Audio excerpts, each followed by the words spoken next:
Greetings, my friends. This is Eric McCool of Permaculture Live. I am coming at you today on October 8th, 2020, and I am setting up my whiteboard and doing some brain mapping, some mind mapping, visioning, and this is something that I'll probably convert into a digital file that'll be cleaner and easier to read, but just since I've got it up, I'm going to go ahead and talk about it with you and go over it. And basically what I've outlined here on this board in mind map fashion are the four sort of focuses that I really feel are effective. These are sort of things that any individual can start to look for in their own life and apply to their own life.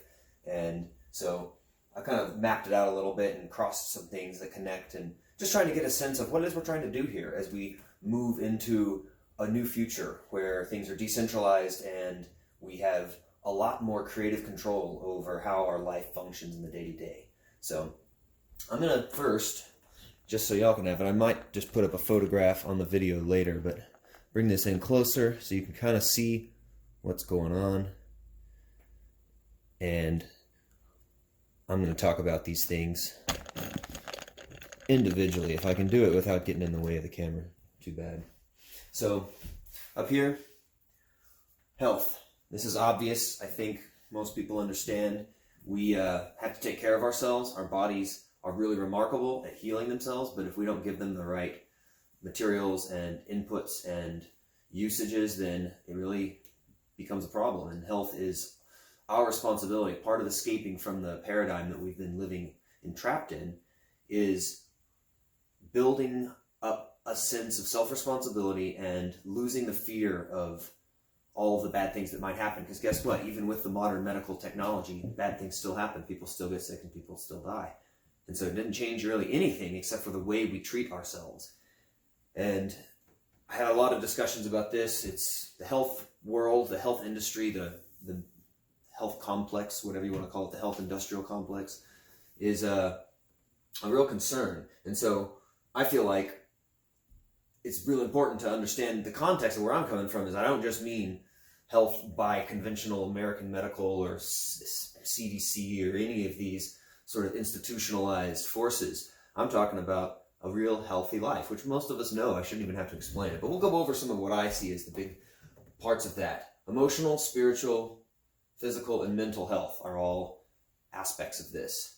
When it comes to physical health, which is what I was talking about more with the industrial complex, the pillars of that, as I see it, are yoga, or really some sort of physical movement practice that does breathing and stretching and balance and things like that. But yoga is what I practice. And training, okay? So this goes into a lot of different areas like combat or martial arts training, endurance, being able to run, swim real long, mobility, being able to get around in difficult to maneuver places, equipment, having training on various equipment, be that heavy equipment for building or military or tools, things like that. We have to be trained, and that's really a physical training practice. You have to have a routine that ingrains these processes into your brain. Diet, another big part of the physical, and this is where I get into, food is medicine. Don't trust the health industrial complex. Let the earth provide your health for you. And produce, vegetables, greens, really important. A lot of people are into the meat diet. I'm not going to try and get into that whole debate. I think that if you're going to eat meat, also eat greens. I know that Michaela Peterson would disagree with me on that, and I think that there are exceptions, and she might well be one of them. Well, not might well be, is one of them. So, it's not one way or the other, but it's definitely fresh produce, lots of unprocessed foods. I'm not personally against grains. I think our society overdoes it. A lot of people are gluten intolerant, or at least, there's these new diets that are excluding grains and a lot of carbs, and that's fine too. I think greens and meats or fish and nuts and natural foods that are just basically from nature to mouth are the best foods. And it's okay though. Like we live in a very food focused world, and we all like to eat, and we all like to have certain dishes, and I think that our health really revolves around how we eat a lot and paying attention to it. There's a lot of healthy ways to eat, regardless of your predilections, is what I should say. Non-GMO, really important.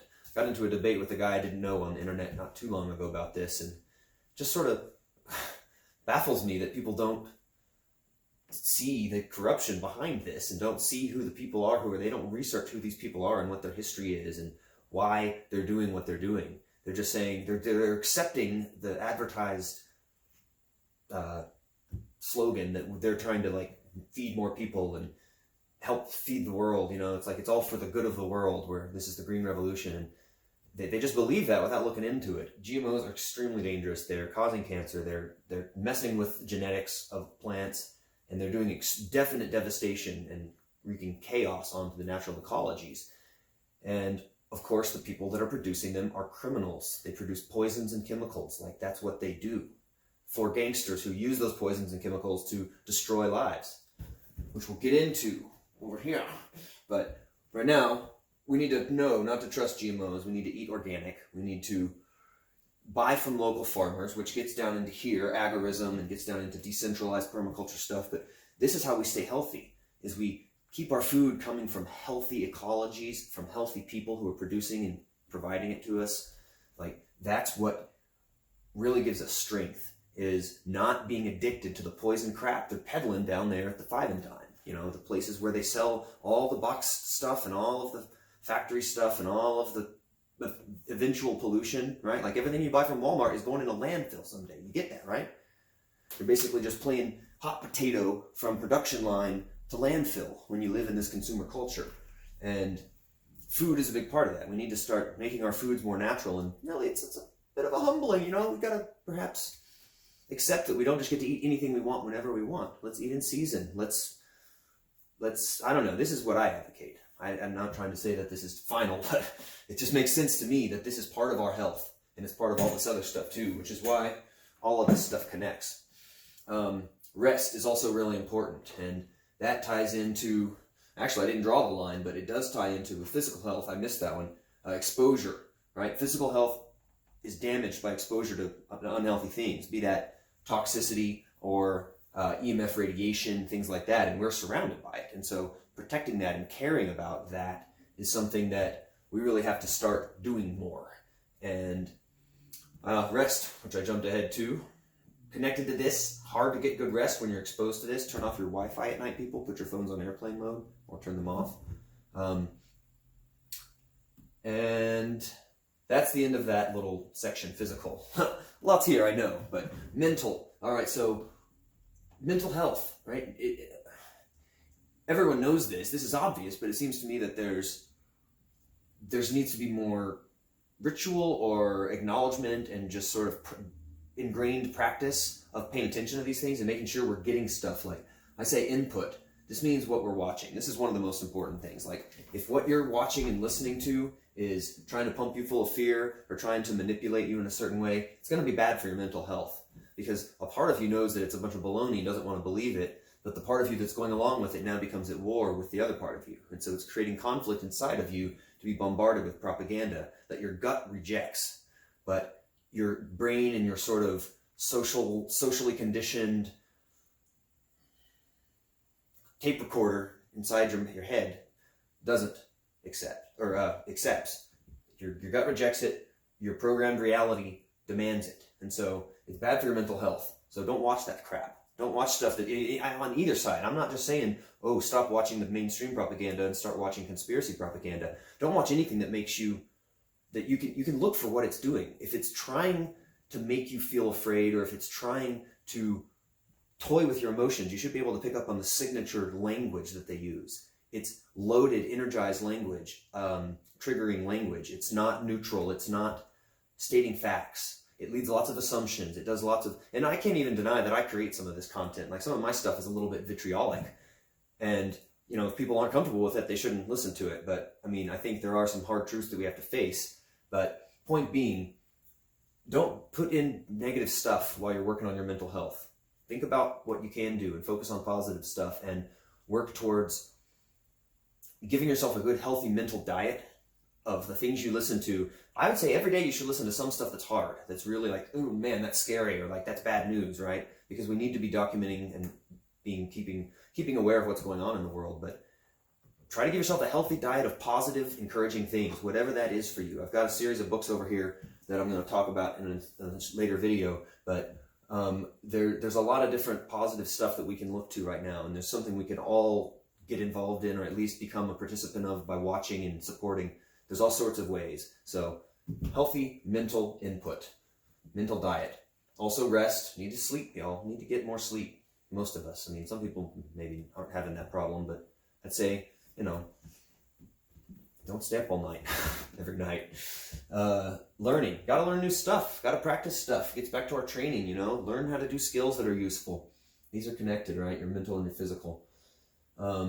Support groups. Now, I don't just mean like what we conventionally call support groups, but just generally having groups of friends, having a network of people that you go to and you spend time with and you process reality with by sharing narratives and listening to each other. It's really important. I had a church growing up, and it was great. The body of the church, the community that was there was just really healthy thing to have. And I feel like people miss out on that in this day and age because there's not very much of that going on that's all that popular. Churches are still pretty much the main thing. And then the rest of it is all niche. It's all people who are in groups of certain types, like grief groups or, recovering addicts or people who are going through something that they want to seek out other people going through. And I feel like we could create groups around this. Hey, we're going through this crisis of realizing that our government has been lying to us and our civilization is built on a scam and it's about to go bust. And now we got to build ourselves a life raft.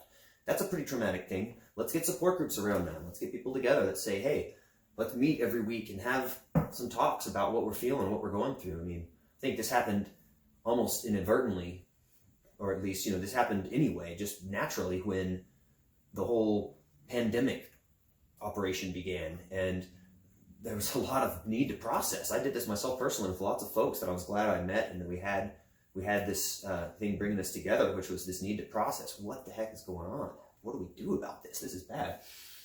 Emotional health. Similar, you need that for your emotional health too, but you also need fun. You need to do stuff you love. And it doesn't matter what it is, really. I mean, I encourage outdoors and healthy and active things with people, real world stuff. But, if it's watching your favorite shows or if it's doing, researching on the internet, that's also too. Like for me, when I first started on my journey, the reason I got so into it was because it was fun. It wasn't just like I thought it was so important. It was just fun researching all these crazy stories that I was reading for the first time, conspiracies. And, a lot of them are just crazy stories, but man, did I learn some stuff. And it was fun. It's exciting. And so whatever your jam is, do something fun for yourself and have fun and try and make that part of your day, every day. Give yourself some time. Friendship, of course, support groups, friendship, similar, but this is more just like have people that you do stuff with and that you help, that you show up and hang out sometimes, and like that's obvious. It should be obvious. We don't need to be told we should have friends, but I feel like in the world today, friendship isn't what it used to be. It's almost like you have to go to extra lengths and work really hard to have a real old-fashioned friend that you can just like show up at their house and chill out and not really do anything, or go places together and just kind of get real with, get real with your people. Spiritual health, got a lot there, and this is all just sort of overview, brainstorming, but time in nature, also good for your emotional health. Just go out and sit and be quiet and listen and watch. Just be still. I think that's important, and nature's the right place to do it. If you don't really have a lot of nature, parks, anywhere where there's trees, anywhere where there's the sky, wind, bodies of water, it's good to just sit and be. And that's also, meditation. You can make those the same thing. You can only do one or the other if you prefer, but it's a good thing to have for your health, your overall health. Forgiveness. This is important too. Like, we poison ourselves with our contempt and with our anger, and we don't have to accept toxic people back into our lives, but we have to let go of whatever negative feelings that rise up whenever we think of them or whenever we think about what they did or whatever. It's like that's part of our health. Like, that'll make you sick if you don't do that. So I think forgiveness is a really important part of our even physical health. It gets down to that, but certainly spiritual. Radical honesty. This is something that's somewhat of a new concept to me. I mean, I like it, and it just basically implies that in a certain agreed upon context, when everyone has agreed, okay, this is a moment of radical honesty. Don't stick around if you can't take it. But it's a chance for people to really share the things that are hard to share and just be honest and be like, look, I'm feeling this way because of this that happened. Like if you're annoyed with somebody Or in some cases, it's like if you're feeling attracted to somebody, or you're feeling jealous of somebody, or anything like that. Things that we normally subvert through social decorum and through sort of things like that, we have to have opportunity to let that out and to let it be known. And it also gets into some stuff down here, and it gets into the idea of the information ecology and sense making. It's like we're not going to be able to make sense of our situation if we aren't able to be honest about it with ourselves and with each other. So if you really want to make sense of all these problems we face in the world and come up with some reasonable plan of what to do about it, we first have to get really honest. And we have to set up structures to contain that, because it's real volatile energy. It can blow up into drama real quick. So we have to have strong containers that make it known that in this space, when we're doing radical honesty, there is no interrupting, there is no shouting back and defending, and there is no, like, you have to breathe and stay calm, and if you can't, then you don't get to be there. Like, the radical honesty has to be a practice that we develop, a culture. And it exists. The model for it's been shown. It's just a matter of kind of normalizing it and making it a thing that's part of our overall health regimen. So yeah, that's all of that on the health thing. Now, I'm already at 16 minutes. I'm not sure how long I'm going to go with this. I'm trying to wrap this up a little bit faster now. Down here, we have community. This is something that also is kind of inherent. Most people know about the needs for having a community. But to me, what I mean by this is we need to really revamp and re-envision community. And we need to build this as a focus. Right now, our work, our interaction with the government and law, that's kind of the focus of our lives. Having to make sure we get our taxes paid and all of this like energy that we give to this entity. And to me, this is the entity that should be receiving all of that energy. And that's what government claims it is. It's kind of co-opted the concept of community and said, oh, you're giving to the whole when you pay your taxes and things like that. But how do we build better community? How do we really make this the focus of our lives?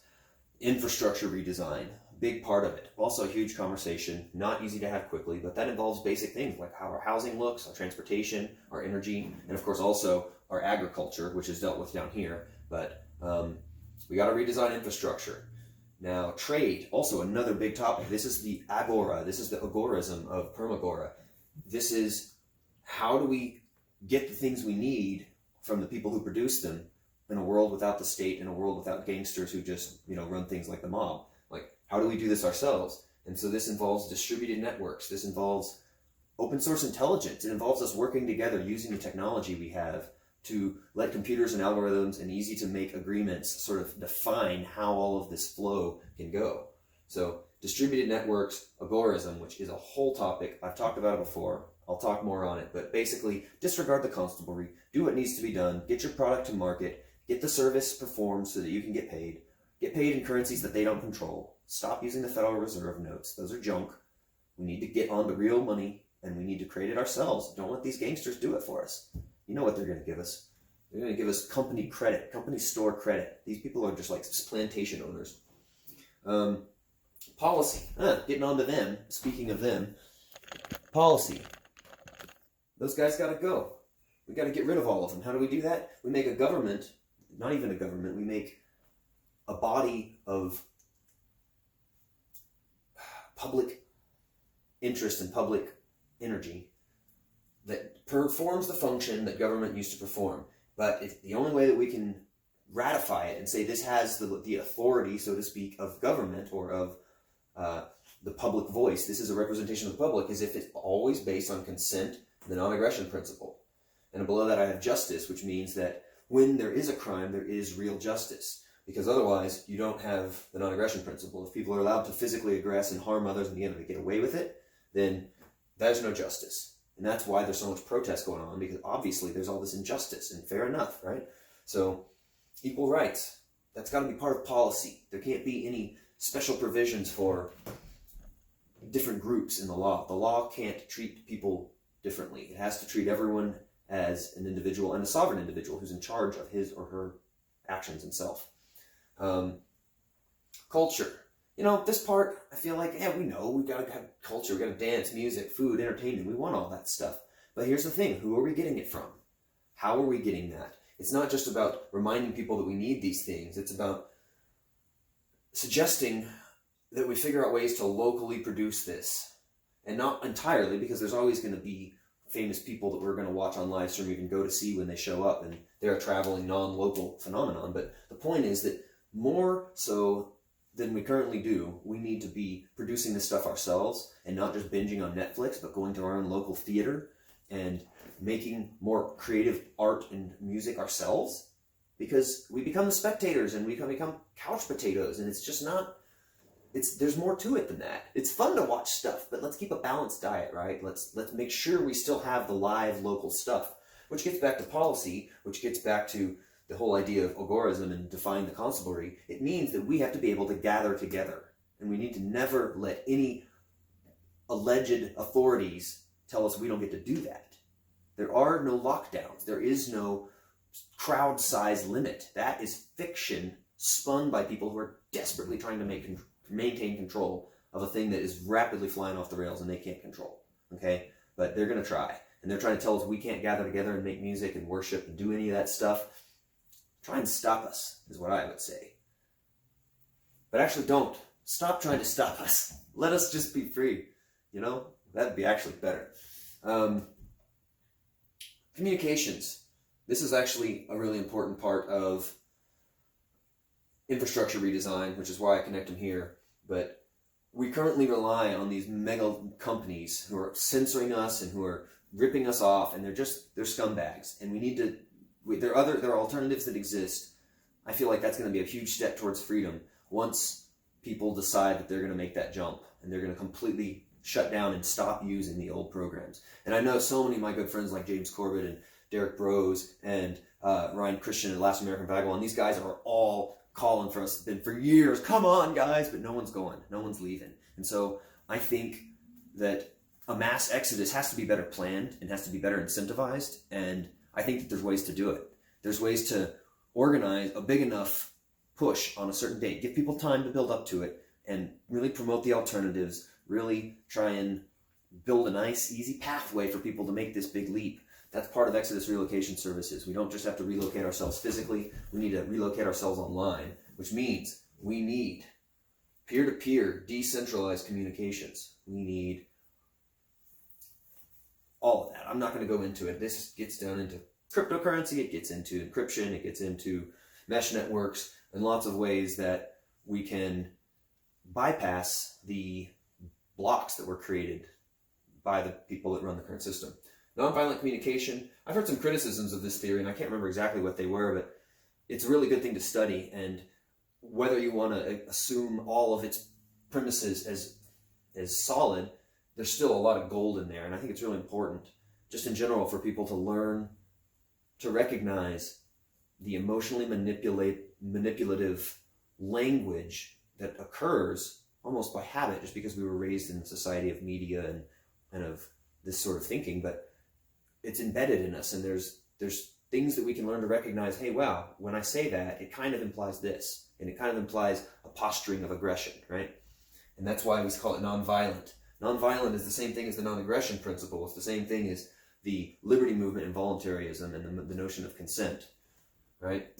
This is all part of the same thing, but it means that we need to learn to communicate better with each other when we talk. We need to be nicer. Be nice, y'all. I mean, it sounds so simple, but it's true.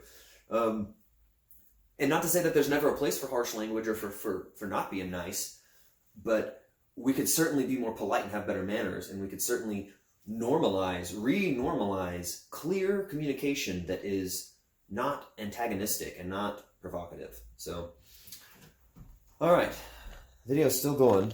For some reason, this thing's been cutting me off after certain periods of time. I don't really know why, but I'm going to keep going as long as the video does and get to this last section, which is permaculture, which I talk about a lot, as you all know. And I also think, I'm going to back this up a little bit. Try to not have to squat down to be in the camera here. Oh, there go my books. Permaculture. This is pretty much the biggest piece. This is the first thing I started studying once I kind of had my awakening or whatever. Once I realized, oh crap, we're in trouble. We're not really taking good care of this planet.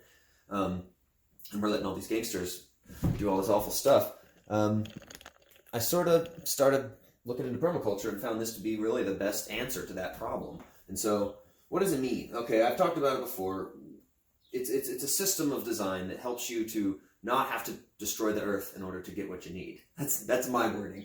There's a lot of ways to define it, but it's a regenerative design process. We're going to regenerate the ecology, and we're also going to eliminate a lot of unnecessary damage and a lot of unnecessary waste. And we're going to design things to flow better, more like nature does. Nature doesn't have toxic waste dumps, right? It doesn't have anything that doesn't just recycle back through. It's a self-perpetuating system.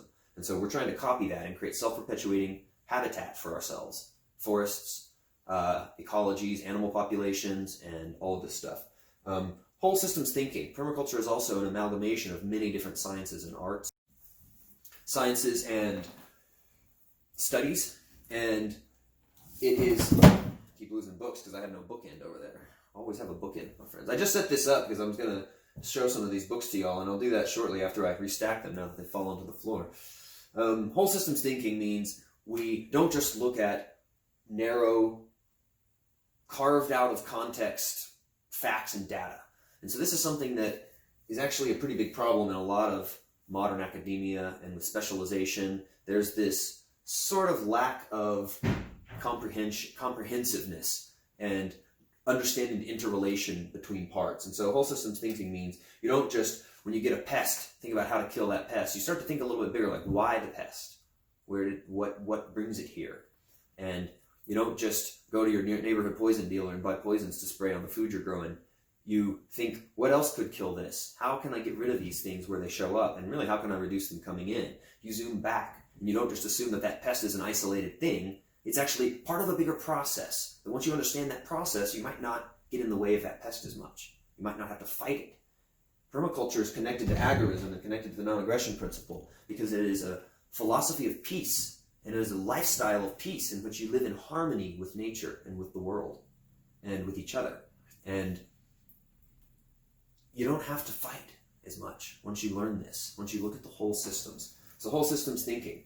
Wildcrafting. This is another art that's actually it's a very nice safety net for people when food systems collapse. There's a lot of wild foods that people just don't think to eat and don't want to eat. But I guarantee if it's between that or starving, you're going to want to eat your wild, like herbs and greens and dandelions and docks and all of these things that grow everywhere that are food. And we need to build that into our economy.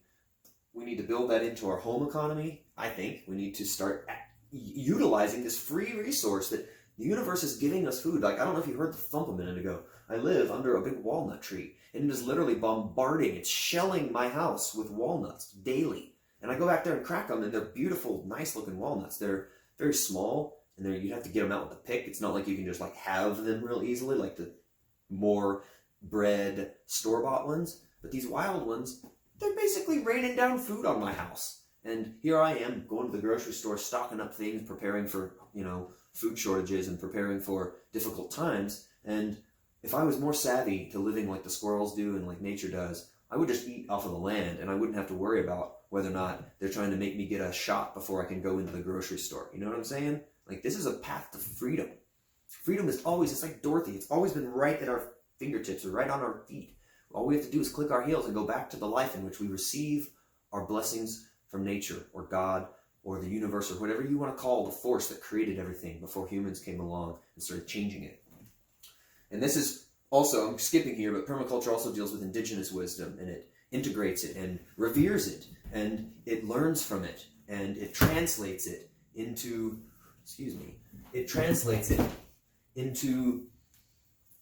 modern science and modern thinking. That's part of the work of permaculture, is to acknowledge that we're not creating anything new here.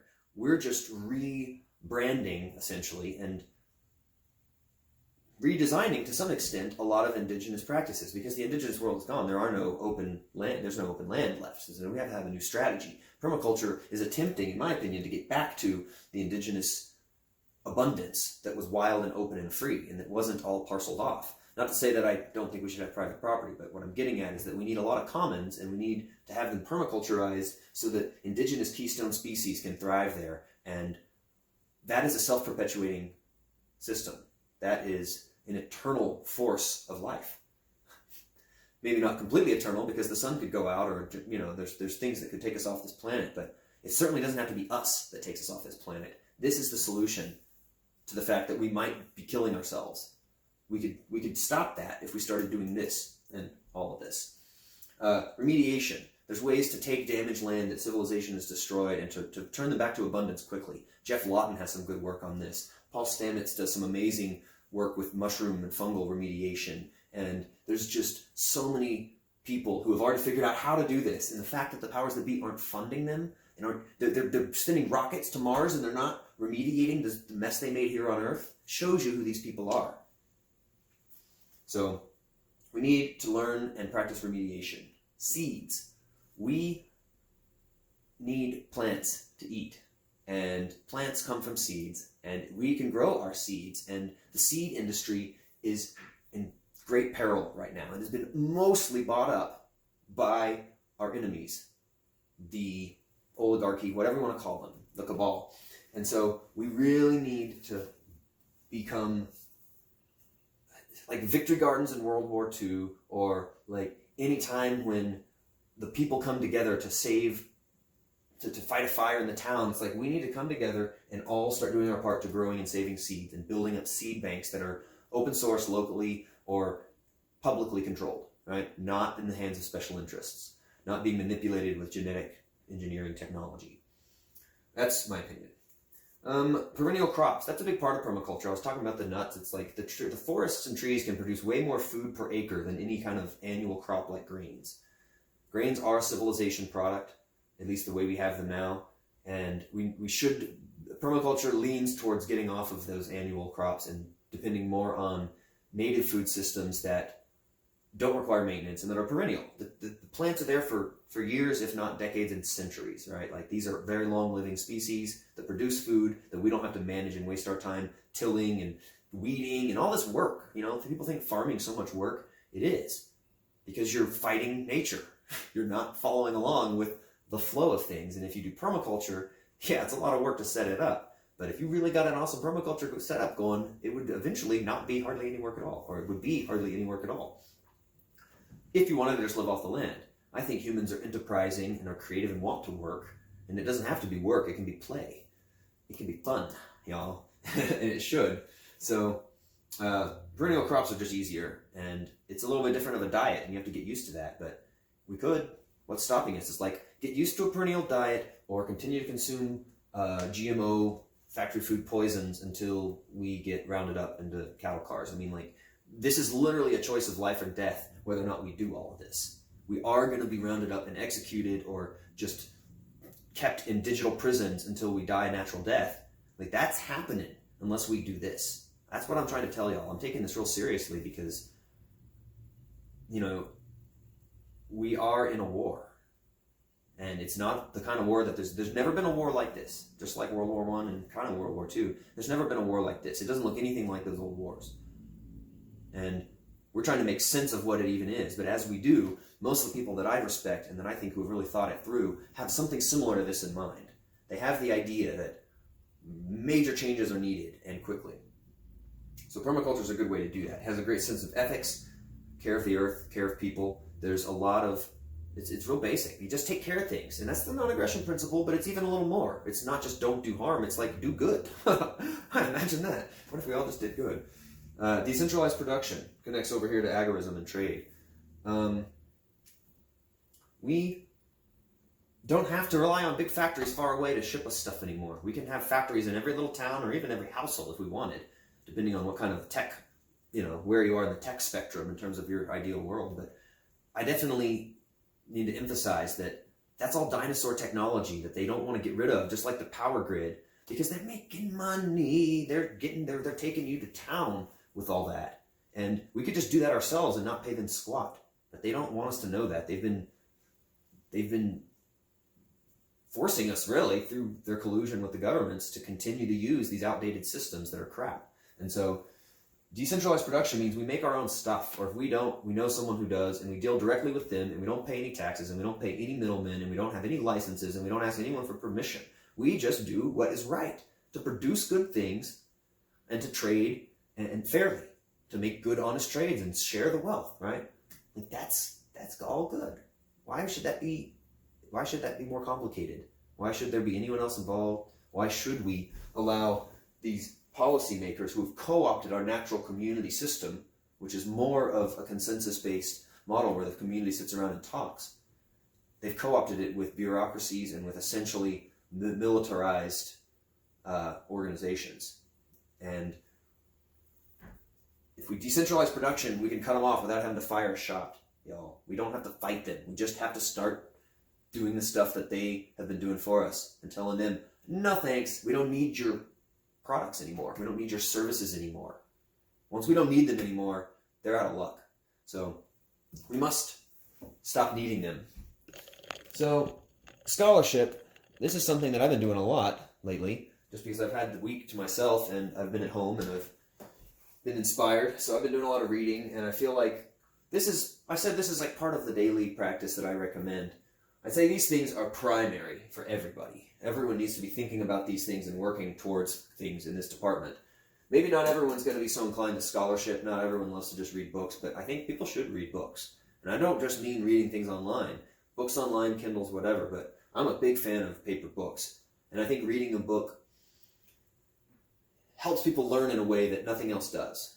And not to say that it's the only good tool, but it's definitely a different tool and nothing else can recreate it. And so reading books is good. Literature, I love literature. And that's more just like getting over here to fun and getting over to the idea of we need, like he says in Dead Poets Society, law and society. That's what what makes life possible. That's how we make a living. But like poetry and art is what we live for. And literature's in that category for me. Now these ones I think are more essential. The science, and I'm not super well educated in science. I've got rudimentary, but pretty good abstract and conceptual knowledge of the sciences and what they're about. But primarily understanding the scientific process and the history of science and understanding what science really is, because it's a buzzword that gets thrown out there all the time. Science says, and 97% of scientists, it's like vagaries. What does that actually mean? So studying what science actually is important. And then, of course, you start to study like what has actually been posited and what has actually been proven. And it's pretty interesting. The rabbit hole goes deep. History is, for me, primary importance because it has to do with down here policy, and it has to do with the need for revolution. Not violent, hopefully, but the revolution is necessary because of history, because we have historical record of the conspirators and their crimes, and why haven't we arrested them, right? Like, this is urgent. We got to arrest these people. We got to get these people out of the way because they are destroying the planet, and they're mad. They're mad with power lust, right? Like, they think they can take over the world. They think they can build whatever it is they're trying to build, their AI supercomputer godlike thing that they want to, like, merge their consciousness with, like, whatever. They're crazy. And they're not taking care of this stuff. They're not taking care of infrastructure. They're not taking care of health. They're poisoning us. They're tricking us into going into their hell with them. And if we don't learn about who they are and how they've done this, then we'll never be able to defeat them. And so I really advocate that you learn this material. Even if you don't read all the books yourself, find the genuine promoters of truth who have read them and listen to what they have to say. Listen to what their analysis of all this material is. And I'm considering myself to be joining those ranks, even though I'm but a novice, but I am someone who is reading with this in mind. How do we learn from this history, and how do we defeat the people who the history is about? Like, it's about their families and their efforts that they're still working to maintain. And we have to figure out how to stop them. It's really important. So history is a big deal, and that's why I'll get into the books later. Economics, another really important factor. This just gets into permaculture in a way, but really economics, we need to understand that we've been sold a sham version of economics, deriving from a totally different Greek root, having to do with more like trickery and shady financial tricks, right? Dissembly is a really good word for that. To be a dissembler is to be someone who creates something so complicated that it kind of swindles someone else who doesn't really understand it. And that is the essence of Keynesian economics. It's just a swindle. It's just a con. Same with quantitative easing. Same with all of these modern banking practices like what do they call it? A fractional reserve lending. That was one of the earlier steps they took towards building this casino economy that's basically all just a scam. And if you don't study that stuff, if you don't learn about people like Murray Rothbard, or listen to Ron Paul, like listen to someone who can explain it in simple terms, what really is going on here. You gotta understand. It's not like it seems. And I kind of take for granted that people who have watched this far into my channel are at least beginning to question whether or not they can believe anything they see on CNN or on those mainstream channels. But like, those channels are hypnotizing people to maintain the false narrative about what the economy is and how it works and what we have to do to help it, right? They're lying about the numbers. They're just just frauds. And they're swindling us. Like the collapse of the banks or whatever in 2008, the mortgage crisis, that was a swindle. They stole almost $1 billion, almost $1 trillion from the American people because of the crimes they committed, and they paid themselves off with the money they stole from us. Again, it's so appalling to me. And so we need to understand how this works. And so scholarship's important. You need to read. You need to look into the great thinkers of the past and the present and get perspective from them. And as I said, if you don't have time to do all that reading, then find some folks who can summarize it for you. I think James Corbett is probably the #1 go-to recommend for anyone trying to learn some of this material. 10 plus years of great research, honest research, and really well categorized and well organized on his webpage. Like, great resource for diving into some of these topics. There's plenty others. I'll make another video or maybe just post something about like a list of recommendations, folks that I've come to trust in media who I think are telling the truth. And so, yeah, I'm gonna wrap this up for now because it's getting long, but I'm glad that I got a chance to share all this with everybody, and I'm going to continue to elaborate on the theme, and together we are all going to devise a new system that's going to work a little bit better. I'm sure of that. So look forward to seeing y'all again. Peace out.